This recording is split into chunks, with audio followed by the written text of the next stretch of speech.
बिना स्नान के भोजन न हो और बिना किसी को दिए भोजन न हो, ये सदाचार है। और बहुत सूक्ष्म में आप दे सकते हैं, इसका मैं एक उपाय बताता हूं। भोजन करने से पहले एक टुकड़ा या छोटा सा कण आपको पृथ्वी पे रख देना चाहिए, स्वयं ग्रहण करने की बजाय। स्वयं ग्रहण करने की बजाय पृथ्वी पे एक छोटा सा कण रख दें, टूक रख दें। और वो किसके लिए है? बोले वही देवताओं के लिए है, वही पितरों के लिए है, वही जीव पतंग कीट जो हैं उनके लिए है, जो भूले बिछटे हैं जिनको हम नहीं दे सकते हैं वो उनके लिए है। आप अनेक अनेक ऋणों से मुक्त हो जाते हैं जब आप भोजन करने से पहले एक भोजन का ग्रास आप पृथ्वी पर रख देते हैं, मात्र एक ग्रास। लेकिन मोस्टली लोग एक ग्रास भी पृथ्वी पर नहीं रखते, सीधा तोड़ा और मुंह में डाल लिया। और अब तो तोड़ते भी नहीं है, वो आ गए, क्या बोलते, कौन सा पेपर आ गया है, सीधे यूं और वो गोल चक्कर सो बनायो, वही में साग भरो, यूं खात गए और चलते गए, खात गए और चलते गए।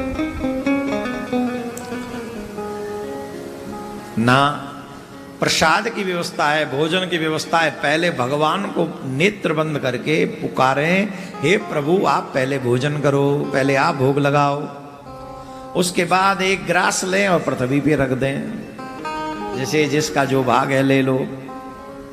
और फिर आप अतिथि आ जाए तो अतिथि को भोजन कराओ। कोई अतिथि ना आए तो माताएं तो पहली रोटी गाय के लिए निकालती ही हैं। ये कार्य जरूर करना, अवश्य करना चाहिए।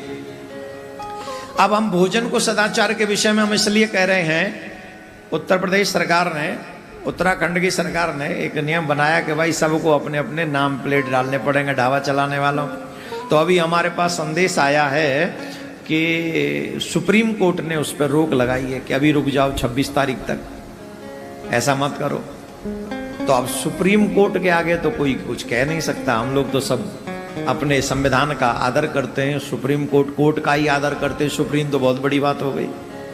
लेकिन व्यासपीठ से हम ये निवेदन करते हैं, सुप्रीम कोर्ट से भी निवेदन करते हैं, सिर्फ भोजन का जो विषय है वो वेदों से जुड़ा हुआ विषय है, शास्त्रों से जुड़ा हुआ विषय है, सनातनी परंपराओं से जुड़ा हुआ विषय है।